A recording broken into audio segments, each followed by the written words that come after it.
Green fish মাছের একটা নতুন রেসিপি আপনাদের সামনে আমি উপস্থাপন করার চেষ্টা করছি।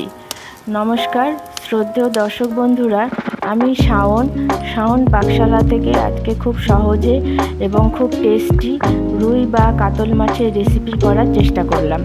আপনাদের ভালো লাগলে এই রান্নাটি সার্থক বলে মনে করব।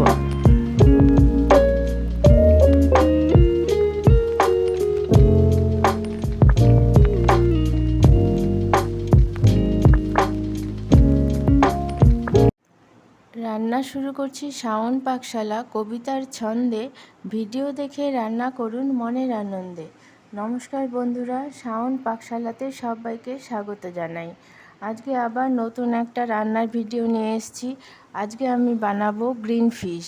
তার জন্য আমি কাতল মাছের গাদার পিস নিয়েছি।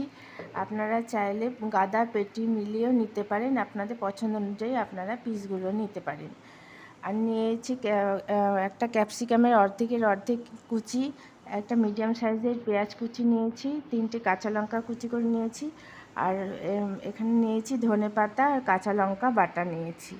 এখন আমি রান্নাটা করে নেব। মাছটা ভাজার জন্য আমি একটু সামান্য হলুদ দিচ্ছি, সামান্য লবণ দিয়ে ম্যারিনেট করে নিয়ে রাখবো 10 মিনিট ম্যারিনেট করে রাখার পরে আমি তেল গরম করতে বসিয়ে দিচ্ছি। তেল গরম হয়ে গেছে।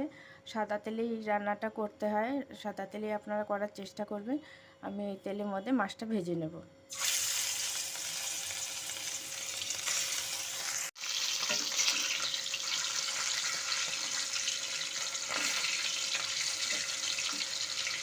মাছটাকে আমি উল্টে পাল্টে ভেজে নেব লাল লাল করে।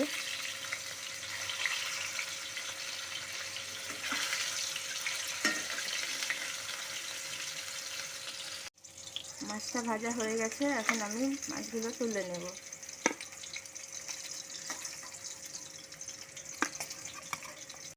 এখন মাছ ভাজার তেল বেঁচে গেছে, ওই তেলের মধ্যে আমি রান্নাটা করে নেব।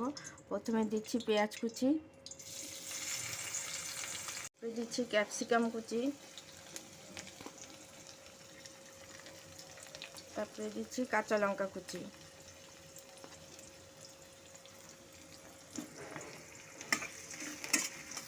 এখন আঁচটাকে মিডিয়ামে রেখে এগুলোকে একটু ভাজা ভাজা করে নেব। পেঁয়াজ ক্যাপসিকামটা ভাজা হতে হতে আমি একটা মশলার পেস্ট তৈরি করে নেব। আমি ধনেপাতা বাটা লঙ্কা বাটার মধ্যে আমি দিয়ে দিচ্ছি পরিমাণ মতো টক দই,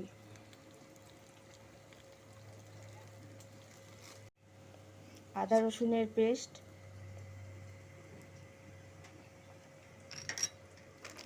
দেব বিট লবণ,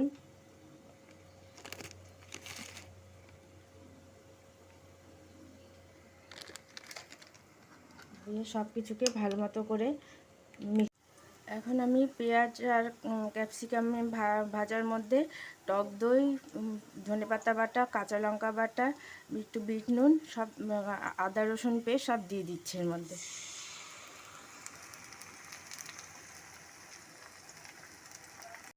মাছটা লবণ দিয়ে ভেজেছি এবং ধনেপাতা বাটার মতো লবণ দিয়েছিলাম। এখন এর জন্য আমি অল্প পরিমাণে লবণ দেব। দিয়ে দিচ্ছি হলুদের গুঁড়ো, সব কিছু দিয়ে এখন আমি ভালো মতো করে একদম কষে নেব। আঁচটাকে মিডিয়ামে রেখেছি, মিডিয়ামে রেখে টক দই ধনেপাতা বাটা সমস্ত কিছুকে ভালো মতো কষে নেব।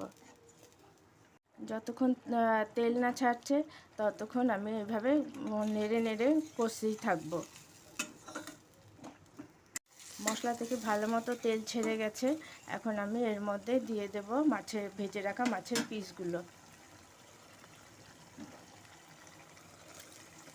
পিসগুলো দিয়ে পরিমাণ মতো জল দিয়ে দেব।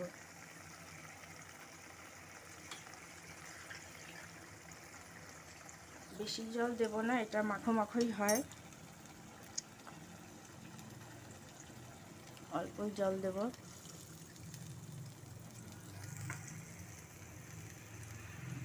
দিয়ে আঁচটাকে মিডিয়ামে দিয়ে ঢাকা দিয়ে দেব।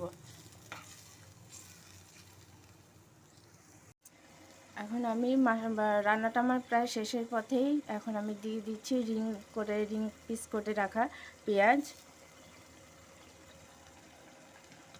আর দিয়ে দিচ্ছি একটুখানি বাটারটা দিয়ে এখন আমি গ্যাসটাকে অফ করে দেব।